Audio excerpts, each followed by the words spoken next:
Hello everyone, मैं mister Lokesh sir आपका अपने यूट्यूब चैनल एग्जाम स्पोन में स्वागत है, अभिनंदन है। और मित्रों, आज हम टॉपिक लेकर आए मैथ के वो टॉप क्वेश्चन जो एसएससी जीडी 2026 की एग्जाम के लिए रामबाण सिद्ध होंगे। और इस क्वेश्चनों को हमें किस तरीके से लगाना है, यानी हम इन क्वेश्चनों को मेंटली भी लगा सकते हैं अगर आपका कैलकुलेशन फास्ट है तो। आइए हम क्वेश्चनों की तरफ चलते हैं। हमें क्वेश्चन दिया गया है, एक जिले की कुल जनसंख्या 3,62,000 है, जिसमें से 1,81,000 पुरुष हैं। यदि कुल जनसंख्या का 47% साक्षर और पुरुषों का 35% साक्षर है तो साक्षर महिलाओं का प्रतिशत कितना होगा। आपको सबसे पहले ये पता होना चाहिए। यहां पर 3 जीरो से हम 3 जीरो खत्म कर लेंगे, ये काटेंगे तो ये कितनी बार आएगा, 1, और ये इसका दुगना है। कहने का मतलब ये है कि ये कुल आबादी 2 है, जिसमें से पुरुष 1 है तो महिला भी कितनी होगी, 1। यानी मेल और फीमेल का जो रेशो आएगा वो 1 रेशो क्या आएगा, 1। क्योंकि हमारे पास में कुल जनसंख्या 2 है, पुरुष 1 है तो महिला भी कितनी होगी, 1। आपको यहां पर जो दिया गया है, पुरुष कितने परसेंट साक्षर है, पुरुष 35% साक्षर है, और दोनों का जो साक्षर प्रतिशत आपको दिया गया है वो क्या दिया गया है, 47। आपको पता है कि ये इससे कितना कम है, ये इससे 12 कम है। अगर ये 12 कम है तो इधर का मान होगा जो इससे 12 अधिक होगा, यानी इसमें 12 ऐड करेंगे तो 59% will be the correct answer हो जाएगा। तो महिलाओं की जो साक्षरता जो दर है वो कितनी है मेरे भाई, 49%। आई होप सभी बच्चों को क्लियर हो गया। नेक्स्ट क्वेश्चन की तरफ हम चलते हैं। नेक्स्ट क्वेश्चन आपको दिया गया है, एक जिले की कुल जनसंख्या 3,56,000 है, जिसमें से 1,78,000 पुरुष है। कुल जनसंख्या का 39% साक्षर यदि पुरुष 59% साक्षर हैं तो साक्षर महिलाओं का प्रतिशत कितना होगा। क्वेश्चन बिल्कुल डिक्टो, हमने एक एक पैटर्न के 2-2 क्वेश्चन लिए। इस क्वेश्चन को लगाने का हम तरीका सीखेंगे वही। सबसे पहले हम यहां पर 3 जीरो से 3 जीरो खत्म कर लेंगे। यहां 8 है, यहां पर 6, कहने का मतलब ये इसका दुगना है। यानी मेल और फीमेल का जो रेशो आएगा वो क्या आएगा, 1:1। आपको पता है कि यदि 59% पुरुष साक्षर हैं, यानी हमें मेल की जो संख्या है वो कितना परसेंट साक्षर दिया गया है, 59, और ओवरऑल कितना परसेंट साक्षर है, यानी 39%। ये देखो, ये से अधिक है, ये से क्या है, अधिक। कितना अधिक है, ये हमारे पास में कितना अधिक है, तो देखो 0 यानी 20 अधिक है। कितना अधिक है, 20। तो इधर हम क्या कर देंगे, इसमें से 20 घटा देंगे। क्या घटा देंगे, 20 घटाएंगे। पिछली बार यहां पर माइनस का था तो यहां पर प्लस किया, अब की बार यहां पर प्लस है तो यहां क्या आएगा, माइनस। तो 20 इसमें से घटाएंगे तो 19% will be the correct answer. कौन सा ऑप्शन होगा बेटा, सी ऑप्शन बिल्कुल क्या हो जाएगा, राइट। आई होप सभी बच्चों को अच्छे से क्लियर हो गया कॉन्सेप्ट। नेक्स्ट क्वेश्चन की तरफ हम चलेंगे। देखिए, आपको दिया गया है, एक जिले की कुल जनसंख्या दिया है 3,33,000, जिसमें से 2,13,000 पुरुष हैं। कुल जनसंख्या का 71% साक्षर है। यदि पुरुष भी 71% साक्षर है तो महिलाओं का साक्षरता प्रतिशत कितना होगा। ऐसा क्वेश्चन जब भी आ जाए जहां पर कुल साक्षरता और पुरुषों की साक्षरता या कुल साक्षरता और महिलाओं की साक्षरता दो सेम हो तो तीसरी अपने आप ही सेम हो जाएगी। आप इस तरीके से हम समझ सकते हैं, हम कहेंगे कि एक गांव की 90% आबादी साक्षर है और पुरुष भी 90% साक्षर है तो वहां की महिलाओं भी 90% साक्षर होंगी। इस क्वेश्चन में यही दिया गया है। इस डेटे से हमें कोई मतलब नहीं है, यहां पर जो डाटा है ये यूजलेस है, इसका कोई हमें उपयोग में नहीं करना है। आपको केवल ये पढ़ना है कि कुल जनसंख्या का 71% साक्षर है और पुरुष का भी 71% साक्षर है तो महिला भी 71% क्या होंगी, साक्षर। यानी इस क्वेश्चन को हमें मेंटली लगाना है। आयो क्लियर। नेक्स्ट क्वेश्चन की तरफ हम चलेंगे। नेक्स्ट क्वेश्चन आपको दिया गया है, देखिए एलसीएम और एचसीएफ से संबंधित जो क्वेश्चन है उनको आपको एक बार ऑप्शन से लगाने का प्रयास करना है। आपको अपना नजरिया बदलना है।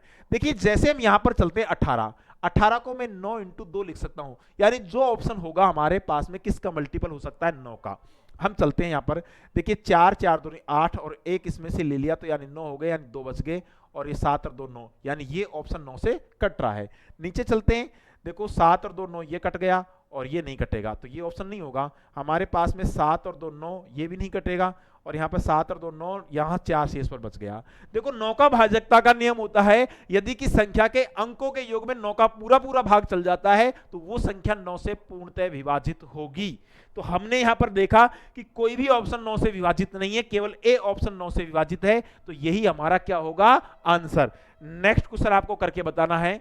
देखिए ये क्वेश्चन आपको दिया है, एक गांव की कुल जनसंख्या आपको दी गई है 10 लाख, इकाई ढाई सैकड़ों हजार 10,000 लाख, सॉरी 1 लाख दी गई है। प्रथम वर्ष इसमें 5% की वृद्धि हुई तथा दूसरे वर्ष भी 20% की वृद्धि दर्ज की गई थी, तो 2 वर्षों की समाप्ति के पश्चात गांव की कुल जनसंख्या में कितनी होगी। ऐसे क्वेश्चनों को देखते ही आपका नजरिया बदलना है, क्योंकि ऐसे क्वेश्चन मुश्किल से 5 सेकंड के होते हैं। हमें इस डाटा से कोई मतलब नहीं है क्या दिया गया है। सबसे पहले मैं आपको तरीका बताऊंगा। 5% दिया गया है और 20% दिया गया है। 5% का मतलब होता है 1/20 और 20% का मतलब होता है 1/5। ठीक है बच्चा, यानी 20 से बढ़कर कितना हुआ 21 और 5 से बढ़कर कितना हुआ 6। इसको मैं क्या लिख सकता हूं, इसको लिख सकता हूं 3 × 7, यानी ये किसका मल्टीपल है, 3 × 7 का मल्टीपल है, और ये हमारे पास में किसका मल्टीपल है, 3 × 2 का। आपको देखना है, यानी जो संख्या 7 का मल्टीपल होगी या संख्या 3 या 9, हमें देखो 3 ये 3 या 9, जो संख्या 9 का मल्टीपल होगा वही हमारा आंसर होगा। सबसे पहले ऑप्शन को चेक करते हैं। देखो यहां पर चलेंगे 6 और 2 8 और 1 9, ये ऑप्शन है, हो सकता है। हम आगे चलेंगे 5 और 2 7 और 1 8, यानी ये ऑप्शन 9 से नहीं कट रहा है। 5 और 1 6, ये भी ऑप्शन 9 से नहीं कट रहा है, और 2 और 1 3, ये भी ऑप्शन 9 से नहीं कट रहा है। यानी अंकों के योग में 9 का भाग नहीं जा रहा है, केवल ए ऑप्शन को छोड़कर, इसलिए यही ऑप्शन हमारा बिल्कुल करेक्ट होगा। आई होप हमें डाटा क्या दिया है कोई मतलब नहीं है, आपको सबसे पहले अपना नजरिया बदलना है, ऑप्शन की तरफ जाना है। कि कोई राशि 5% है, 5% का मतलब आपको पता होना चाहिए कि 1/20, तो 20 के बढ़कर कितना हुआ 21, और 20% का मतलब होता है 1/5, यानी 5 से बढ़कर कितना हुआ 6। 21 को लिख सकता हूं 3 × 7 और 6 को लिख सकता हूं 3 × 2, 3 × 9, यानी जो भी नंबर होगा वो 9 का मल्टीपल होगा। कुछ बच्चे कह रहे हैं 6 का मल्टीपल, यहां आप 3 का मल्टीपल देख सकते हैं। भाई 3 से तो 2 ऑप्शन कट रहे हैं, तो आपको 9 का मल्टीपल देख रहा है। ठीक है बच्चा, नेक्स्ट क्वेश्चन की तरफ हम चलेंगे। ये क्वेश्चन आपको दिया गया है, आपको क्या दिया गया है, 10% और 25% दिया गया है। 10% का मतलब 10% का मतलब होता है 1/10 और 25% का मतलब होता है 1/4। अब देखिए आपको करना कैसे है, यानी 10 से बढ़कर कितना हुआ 11, और 4 से बढ़कर, यानी 4 से बढ़कर कितना हुआ 5। जो भी ऑप्शन होगा 11 का मल्टीपल होगा। 11 का मल्टीपल कौन सा ऑप्शन है, केवल बी ऑप्शन 11 का मल्टीपल है। बस हो गया आपका काम। मैं कह रहा हूं मुश्किल से 5 सेकंड में आप ऐसे क्वेश्चनों के आंसर लगा सकते हो। I hope clear. Next question देखिए, अच्छा क्वेश्चन है, आपको दिया गया है 2 मिश्र धातुओं में तांबा और जस्ते का अनुपात 3:2 है और 5:3 है। अगर दोनों को बराबर द्रव्यमानों मात्रा में मिलाकर जाए तो अंतिम मिश्र अनुपात में तांबे और जस्ते का अनुपात क्या होगा। यहां पर हम चले तो रेशो था 3:2, नीचे चले तो 5 कितना था 3। आपने यहां पर देखा कि यहां पर जो कुल योग आ रहा है वो कितना आ रहा है 5, और यहां पर कुल योग आ रहा है वो कितना आ रहा है 8। भाई 3 और 2 5 और 5 और 3 8। अब हमको ये समान क्वांटिटी करनी है, तो ऊपर वाले को करना है 8 से गुना और नीचे वाले को किससे मल्टीप्लाई करना है, इसको करना है 5 से। आराम से मल्टीप्लाई करेंगे तो ये कितना हो जाएंगे 8 8 तिया 24, और ये कितने हो जाएंगे 8 पंजो 40, 8 पंजो 40। ठीक है, यहां पर हम चलेंगे तो ये हमारे पास में कितने हो जाएंगे, इसको मल्टीप्लाई करना है, नीचे वाली राशि को किससे मल्टीप्लाई करना है। देखो हमने यहां पर मल्टीप्लाई किया 8 तिया सॉरी गलत कर दिया हमने, देखो गुणा कैसे करना है, इस पूरे मान को तो करना है 8 से मल्टीप्लाई। यहां पर मैं कर देता हूं कि इस राशि को तो हमें मल्टीप्लाई करना है किससे 8 से, और इस राशि को मल्टीप्लाई करना है किससे 5 से। ठीक है, देखो ये कितना हो गया, ये हमारे पास में हो गया 8 या 24, यानी ये तो हो गया 24 और ये कितने हो गए 25। यहां पर ये इसको हम मल्टीप्लाई करेंगे तो ये कितने हो गए 16, 16 और ये कितने हो गए हमारे पास में, कितने हो गए, देखो ये हमारे पास में हो गया 8 दूनी 16 और ये हो गया हमारे पास में 15। इनको आसानी से ऐड कर लेना है, ऐड करेंगे तो क्या हो जाएंगे, ये हमारे पास में हो जाएंगे 49 और ये हमारे पास में हो जाएगा 31। कौन सा ऑप्शन होगा 49 और 31, यानी सी ऑप्शन बिल्कुल क्या हो जाएगा right answer. I hope clear. Next question की तरफ हम चलते हैं। देखिए आपको दिया गया है क्वेश्चन में और उसी हिसाब से हम आंसर लगाएंगे। एक कप में रस और पानी का अनुपात 5:2 है, जबकि उसकी धारिता वाले दूसरे कप में उनका अनुपात क्रम से 7:4 है। यदि दोनों कपों को समान रूप से भरे हैं तो एक बर्तन में डाल दिया जाता है, तो बर्तन में पानी का और रस का अंतिम अनुपात क्या होगा। वही हमारे पास दिया है 5 अनुपात कितना है 2 और एक हमें जो रेशो दिया है वो कितना दिया गया 7:4। यहां पर जो जोड़ेंगे तो कितने हो जाएंगे 7 और यहां पर जोड़ेंगे तो ये कितने हो जाएंगे 11। यानी कहने का मतलब है कि इस संख्या को मल्टीप्लाई करना है 11 से और इसको गुणा करना है किससे 7 से। मल्टीप्लाई करेंगे तो ये क्या हो जाएंगे हमारे पास में, कितने हो जाएंगे 55 और ये हो जाएंगे हमारे पास में 49 और यहां पर हमारे पास में कितने हो जाएंगे, ये हमारे पास में इसको मल्टीप्लाई करेंगे तो ये कितना हो जाएगा 22 और ये हमारे पास में हो जाएगा 28। आपको जोड़ लेना है, जो संख्या कटेगी उसको काट लेंगे। ये हमारे पास में कितना हो गया 9 और 5 14, 14 का कितना हो गया 4 का हसल लगी 1 और ये कितने हो गए 10। अनुपात यहां पर कितना हो जाएगा 8 और 2 10 की सुपर हसल लगी 1 2 और 2 4 और 1 5। यानी ये जो हमारे पास रेशो जो आएगा वो कितना आएगा, इसको काट लेते हैं, 2 से काटेंगे, 2 पंजो 10 और 2 दूनी 4 और ये 25। यानी जो आएगा हमारे पास पूछा क्या है पानी का और रस का अंतिम रेशो। उल्टा कर देना है, देखो पानी का रस यानी बर्तन में पानी का रस से अंतिम अनुपात क्या होगा, तो पानी पहले आएगा और रस अंतिम आएगा। यानी ये तो हमारे पास क्या था रस, ये तो था रस और ये हमारे पास क्या था पानी। उल्टा कर देंगे इसको तो क्या आ जाएगा 25:52। ठीक है बच्चा, कौन सा ऑप्शन होगा 25:52।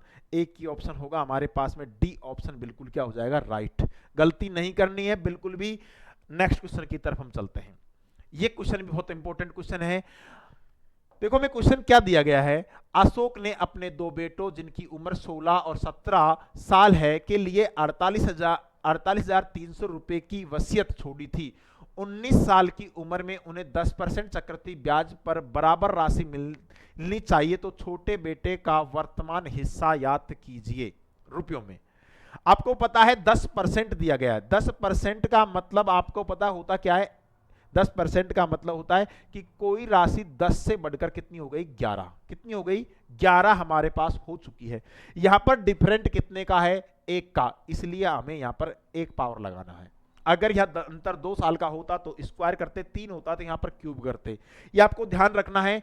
अब देखिए ये जो हिस्सा होगा, बड़ा हिस्सा जो होगा हमारे पास में क्या आएगा 11/10। बड़ा जो हिस्सा होगा ये तो होगा बड़े का और जो छोटा हिस्सा होगा वो होगा हमारे पास में छोटे का। ये आपको याद रखना है। पूछा क्या है आपसे, पूछा है छोटे बेटे का हिस्सा याद की। छोटे बेटे का हिस्सा कितना है 10 और टोटल हमारे पास में कितना हो गया ये 21 इंटू टोटल धन कितना है 48,300, तो भाग दे देंगे, इसको काटेंगे आसानी से। देखो 21 दूना 42 और 21 6 63, सॉरी 21 63, 21 63 और 2 0 की 2 0 यानी 23,000 will be the correct answer. कौन सा ऑप्शन होगा मेरे भाई, बी ऑप्शन बिल्कुल क्या हो जाएगा राइट। सभी बच्चों को क्लियर हो गया। नेक्स्ट क्वेश्चन हमने ऐसा ही लिया है ताकि आप समझ सकें। देखो अकबर ने अपने 2 बेटे जिनकी उम्र 14 और 15 साल है के लिए 44,100 रुपए की वसीयत छोड़ी थी। 17 साल की उम्र में उन्हें 10% चक्रवृद्धि ब्याज पर बराबर राशि मिलनी चाहिए, तो छोटे बेटे का हिस्सा याद कीजिए। 10% का मतलब होता है कि कोई राशि 10 से बढ़कर कितनी हो गई 11। 10 से बढ़कर कितनी हो गई 11। यहां पर जो डिफरेंट है 15 और 14 और 15 का, तो हम पावर लगाएंगे 1। कहने का मतलब है कि 11/10 ये जो हिस्सा है ये तो हमारे पास में बड़े वाले का, और ये जो हिस्सा है वो है छोटे वाले का। पूछा क्या है, छोटे बेटे की वर्तमान हिस्सा क्या होगा, तो छोटे बेटे का हिस्सा कितना है 10। टोटल हमारे पास में कितना हो गया, यानी 21। और राशि हमारे पास आपको कितनी दी गई है, 44,000 कितनी 100। इसको काट लेंगे, आसानी से काटेंगे। तो 21 दूना 42, 21 एकम 21, 2 जीरो की 2 जीरो, इसको मल्टीप्लाइंग करेंगे तो 21,000 रुपये हमारे पास आंसर हो जाएगा। कौन सा ऑप्शन होगा मेरे भाई, डी ऑप्शन बिल्कुल क्या हो जाएगा, राइट। ऐसी वीडियो देखने के लिए आप अपने यूट्यूब चैनल एग्जाम स्पोन को सब्सक्राइब करें, बेल आइकन को प्रेस करें। बहुत बहुत धन्यवाद मेरे साथियों।